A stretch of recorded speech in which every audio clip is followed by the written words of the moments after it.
Relax bro. Kembali kita lagi dalam podcast Relax Bro episod ke-29. Jangan lupa follow kami di semua platform media sosial di YouTube, Facebook, Instagram, TikTok dan Spotify.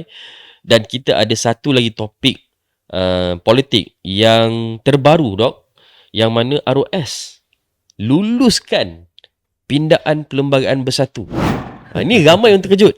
Sebab apa? Pertama sekali, ramai orang berpendapat bahawa bila ada 6 orang ahli parlimen yang menyokong PMX datang daripada Bersatu dan Bersatu nak buat pindaan Perlembagaan Parti Bersatu, Tak lepas lah. tak lepas. Tapi ROS pada 1 hari bulan April meluluskan pindaan Perlembagaan PPBM yang membolehkan ahli parti yang mengisytiharkan sokongan bertentangan dengan pendirian parti untuk dibuang dan dilucutkan ke ahlian. PPBM dah memohon agar pindaan tersebut diluluskan 3 minggu lalu. Dan pada Perhimpunan Agung Khas Bersatu pada 2 Mac yang lepas bersetuju untuk meminda perlembagaan bagi parti melucutkan secara automatik keahlian ahli parti yang menyokong parti lain. Ini termasuklah 6 ahli parlimen ni. Ahli Parlimen Bukit Gantang, Yang Berhormat Syed Hussein, Ahli Parlimen Gua Musang, YB Azizi, Tanjung Karang, YB Zulkafli, YB Jeli, YB Kuala Kangsar, YB Labuan. 6. Ni tak masuk lagi ada Adun. Adun ada 2 ke 1? Tak silap saya. Adun Selat Kelang. Adun seorang. 7 Mac undi menyokong MB Selangor. So macam mana tu? Pening makin banyak drama politik negara ni. Soalan pertama. Okay. Hukuman ke atas mereka 6 orang ni terpakai atau tidak sebab dia orang dah jadi calon dah. Okay, dah jadi wakil rakyat. Okay, dan perlembagaan baru diubah. Contoh dalam kaedah Islam kan. Dulu dalam Islam contoh anak berkahwin dengan isteri bapak tau. Bapak kahwin, bukan mak dia lah. Mak tiri contoh Lepas tu bapak dia cerai, anak kahwin dengan mak tiri tu. Oh, dulu. Dalam sejarah Islam dulu. Okay. Kemudian bila turun larangan Al-Quran, Allah larang benda tu, dia kata afallahu amma salaf. Yang lepas-lepas So jadi yang ni ikut mana? Yang ni ikut mana? Sebab yang lepas-lepas ke yang baru akan datang pula? Sebab benda ni dia dalam pindaan perlembagaan tu dia tak sebut. Dia tak sebut bila timing. Bila. Jadi benda tu very vague. Saya rasa vague pun bagus sebab dia akan beri kuasa, punca kuasa kepada ahli kepimpinan tertinggi untuk buat keputusan. Bukan tafsiran tafsiran tu akan terpulang kepada kepimpinan lah. Cumanya adil ke? Yelah, lepas orang buat kau buat betul-betul balik. Tapi saya tak fikir pasal benda ni sangat dok. Sebab Datuk Seri Hamzah kata dia akan mengambil langkah yang seterusnya mengikut perlembagaan dan undang-undang. So it's a game of time. It's a new battle and a new drama dalam politik negara ni. Saya sebab rasa macam buang masa. Saya nak tanya soalan ni pada Bersatu lah. Okey, katalah 6 ahli parlimen ni mengusungkan kerusi. Dan kemudian kita pun bertanding balik. Katalah you menang. Bila you menang, ni dulu kerusi UMNO tau dok. Bila you menang, you akan balut UMNO lah. UMNO memang lemah, tak akan menang. Tapi kita pun akan cakap, itu memang you punya kerusi. You pastilah akan menang. Tetapi, kemenangan tu nanti tidak mengubah apa-apa pun. Tak mengubah kedudukan politik tanah air pun. Yang akan mengubah adalah duit negara. Pasal satu parlimen kos 4 ke 5 juta. 6. Kos SPR tau. Kos SPR. Dia tak masuk yang duit-duit yang mengalir. Itu belum lagi duit-duit yang mengalir lagi. Duit-duit calon lagi. Itu di parlimen. Di DUN. Lebih kurang 1 juta, 1.5 juta, maybe 2 juta. So you nak habis berapa banyak ni untuk memuaskan hati you. Walhal you boleh kata tak apa. Kita biar je. You masih lagi ahli parti. You duduklah nak sokong PMX pun. Come next election, you guys done out. Because these 6 MPs sebenarnya tengah bunuh karier politik masing-masing. Ya. Ini last shot ni. Kalau saya kan gila, tahu saya cadang apa? Bersatu, pecat je. 6 orang ni. Pecat, biar dia orang terbang, dia orang duduk lah atas kerusi yang tak ada kerusi bebas. Okay, duduk 6 orang. Dia orang support lah kerajaan, tak ada masalah. Itu je. Dan pada saya itu menampakkan kematangan dan juga ketegasan firm dia Bersatu. Pecat je. kita kan nak keluarkan orang yang mana masing-masing rasa orang ni tak diperlukan lagi dalam hati. Pengkhianat dan sebagainya. Pecat. Sebab tak mengubah apa-apa pun. Dia tak mengubah apa-apa. Kalau menang 6 ni pun tak mengubah apa-apa. Tapi mungkin politically mereka memikirkan soal political mileage ataupun persepsi rakyat towards kemenangan bersatu. Ya, tapi 6 ni contoh. Kalau menang lah. Kalau sampai menang. bila nak main politik mileage kan? Tapi yelah, selepas berapa lama orang lupa pula orang ni balik. Betul. Pada saya benda tu buang masa. Pada saya yang terbaik sebenarnya untuk bersatu adalah pecatkan 6 ni. That's the best decision pada saya, dan tak merugikan duit rakyat. Orang tak komen, orang tak kata apa-apa, tak nak sama boleh salahkan bersatu. Bahkan orang akan show respect kepada bersatu. Betul. Sebab apa? Sebab dahsyat daripada respect, daripada tak takut, daripada buang tu ya. Buang tu tak apalah, tak dapat kursi pun tak apa. Tak apa. Dia tahu dia boleh menang balik. Itu satu. Itu lagi bermaruah. Disokong pula dengan kalau dia boleh main role pembangkang sebagai check and balance pada kerajaan. Ya. Tip top. Pada saya itu. Then you betul-betul functioning as opposition. Apa saja polisi kerajaan yang tak betul, tegur. you tegur. Fokus itu je. Lepas tu you cadang pula polisi yang baik. Ataupun you bawa pula bil yang baik untuk rakyat. You buat kerjasama dengan NGO-NGO yang ada ni, dan bawa isu-isu rakyat clear cut, dan tak nampak you main politik. That's the real opposition role that you can play. Because semua orang dah pernah jadi kerajaan. You know how it works. You know the problem. You know the challenges. What are you waiting for? You sibuk ni 6 ni. 6 ni tak ada nilai dah ni pun. You buang, katalah dia kosong kursi menang, sama, tak dapat bentuk kerajaan pun. Bazir duit negara. Orang akan cakap bersatu ni kan, membazirkan duit rakyat. Tak habis-habis nak berpolitik. Enough lah.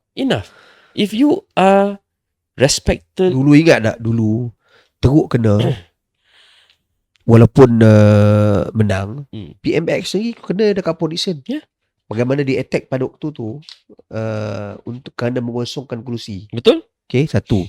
Kedua, ingat tak? Wan Azizah juga pernah kena attack. Masa kes di Matang Pau. Dulu pilihan raya BN balon lah. Rugi duit lah apa semua sekali kan. Okay, kedua. Ketiga, Langkah Kajang. Yes. Mengosongkan kerusi. Itu siapa dia? Tak pasti siapa. Datuk Azizah kan? Wan Azizah jugalah. Juga.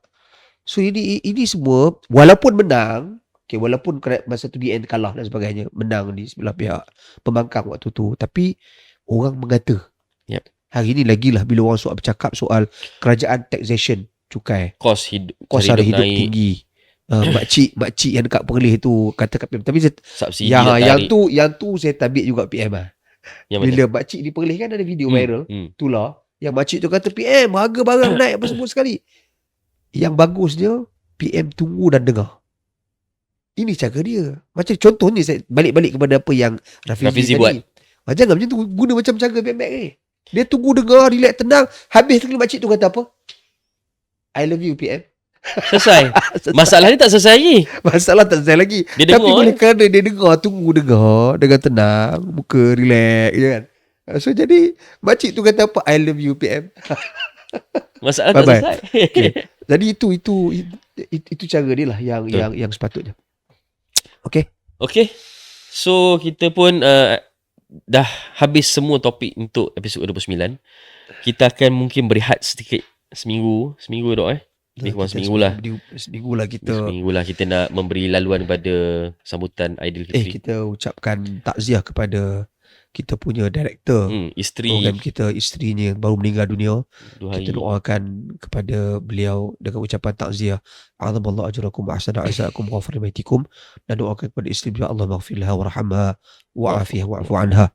Moga Allah mengampuni beliau, moga Allah memberikan rahmat, kebaikan dan kesejahteraan beliau di sana. InsyaAllah mendapat Jannatul Firdausil A'la. Mudah-mudahan insyaAllah, dan berikan kesabaran kepada Cikgu Nazrin dan juga kepada ahli keluarga beliau semua dan anak-anak insyaAllah. Besar cabaran tu. Ya. Itu satu, dan kita ni nak raya. Okay, lagi 7 hari nak raya. Apa pesanan untuk rakan-rakan relax bro? Kita kena relax. Raya pun kena relax. Makan pun kena jaga-jaga. Sebab bila raya puasa ni, dia punya PMX tak nak buat dia tak nak buat open house. So dia punya lepas geram makan masa raya ni boleh tahan bahaya dia. Kena 3-4 rumah rendang. PMX katanya akan turun satu negara untuk mengeziarahi warehouse negeri. Warehouse lah pula. Open house. Open house negeri. Open house negeri. Open house negeri. So dia pandai lah. Cakap Dia cakap lah. Dia tak payah keluar duit. Dia pergi negeri je. Jadi Tapi I think it's good. Kan, daripada dia kerah semua rakyat datang ke Seri Perdana, biar dia pergi turun jumpa rakyat. Buat steady. That's better. That's better. Daripada orang beratur, penat-penat sesak. Oh. Kita tahulah projek-projek mendengung ni. Pergi sana tu mendengung je sebenarnya. Nak jumpa siapa Nak ni. jumpa siapa pun. Makan pun Makan berebut. berebut makan. Lepas tu dan kadang tak sebagainya. cukup. Tak cukup. Kan? Tapi biasanya Seri Perdana cukup. Takkan habis lah. Cumanya Tak syok lah. cantik lah bila PMX mengambil langkah nak turun ke setiap negeri untuk bertemu dengan rakyat di majlis-majlis raya. Cantik lah. Betul. Jadi buat tahun ni raya mana? Di KL. Di KL. InsyaAllah. Kita Saya pun tak balik tahu raya ni. kampung. Tak tahu raya macam mana ni lah. Kita tahu pun raya. tengok sekarang barang pun naik mahal ni semua kan. Kita berhati-hati jugalah. Berhati-hati jugalah berbelanja. Kan? Kalau ikutkan kawan-kawan kita kat belakang ni, dia tengah tunggu malam raya. Baru nak beli baju raya.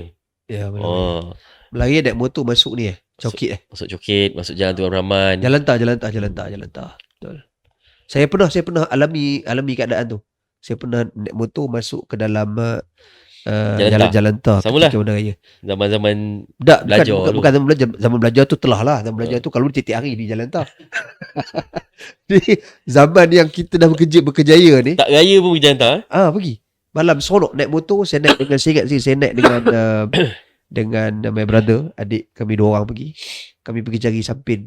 Tak berapa tahun lepas, 3-4 tahun lepas je. Sebelum Covid. So kami pergi 2 orang pusing masuk jalan tar. Masa tu kan dah tak jadi kerajaan. Masuk jalan tak lah. Kalau saya jadi kerajaan, dia pergi Din Wahab. Astagfirullah. Saya kalau saja pusing cari kancing baju. Kan nak bagi sambung semua adik-beradik. Nak dengan ayah semua okay, satu ayah ada lagi. So jadi saya harap tak apalah, apa pun kita ada 7 hari lagi. Cari lagi Lailatul Qadar, mudah-mudahan. InsyaAllah. Kita ada lagi peluang lagi 6 malam. 7 malam. Tu yang pertama. Kedua, jaga etika kita. Kita ada 7 hari ni. 7 hari ni bulan ni 10 malam terakhir ni malam Allah Subhanahu Wa Taala dekat dengan kita, buka surah-surahnya pintu pengampunan dengan kita. Ambil kesempatan dan jangan buat benda yang tak baik, rugi kita. Sebab sebagaimana kita dapat gandaan dalam amalan kebaikan kita juga kena ingat kita dapat gandaan amalan keburukan sekiranya kita buat keburukan. So manage that. Jaga lisan kita.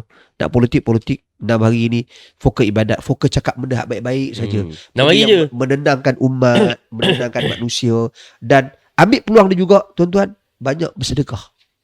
Okay, kita bulan puasa sebenarnya bulan terbaik bersedekah. Betul. Tapi kita tradisi bagi duit raya. Jadi saya kalau bagi boleh duit bagi duit puasa. Saya bagi malam raya, malam puasa. Bagi duit puasa ni, duit puasa. Bagi yang raya siap-siap. Dan jangan lupa zakat fitrah. Selesai semalam saya selesai, alhamdulillah. Alhamdulillah. Cuma saya ni masih menggambarkan sedikit tradisional. Bukanlah tradisional, tapi dalam sebahagian mazhab, dalam mazhab Syafi'i dia kata bayar dengan berah. Jadi saya ambil dengan berah lah. Tapi tidak ada masalah, benda tu khilaf kecil. Terpulang kepada mereka-mereka yang membayar dengan duit cash pun diharuskan dalam mazhab Hanafi. Tidak ada masalah kita pakai guna cash. Kalau bayar pakai beras, bayar ke mana? Pusat zakat terima juga. Pusat zakat terima. Pusat zakat pun terima. Dia terima dua-dua. Sebab satu, pengiktirafan guna mazhab Syafi'i. Muktamad dalam mazhab Syafi'i memang kena pakai makanan asasi, which is berah lah. Tapi dalam mazhab lain, mazhab Hanafi khususnya, 3 mazhab sebenarnya berah. Syafi'i, Maliki dan juga Hanbali. Kecuali Hanafi saja yang membuka ruang dinamika fiqh Islam tu, keluasan fiqh, menggantikan daripada beras dengan nilaian. Jadi terpulang masing-masing. Dan saya bayar dekat pengdi dengan beras. Tu jangan lupa. Kemudian raya macam bagi pesan tadi, jangan membazir, jangan buat benda-benda yang melanggar nilai-nilai kesihatan kita. Itu yang penting. Dan nilai-nilai akhlak kita juga. Cuma sekarang ni mercun diharuskan dalam negara kan.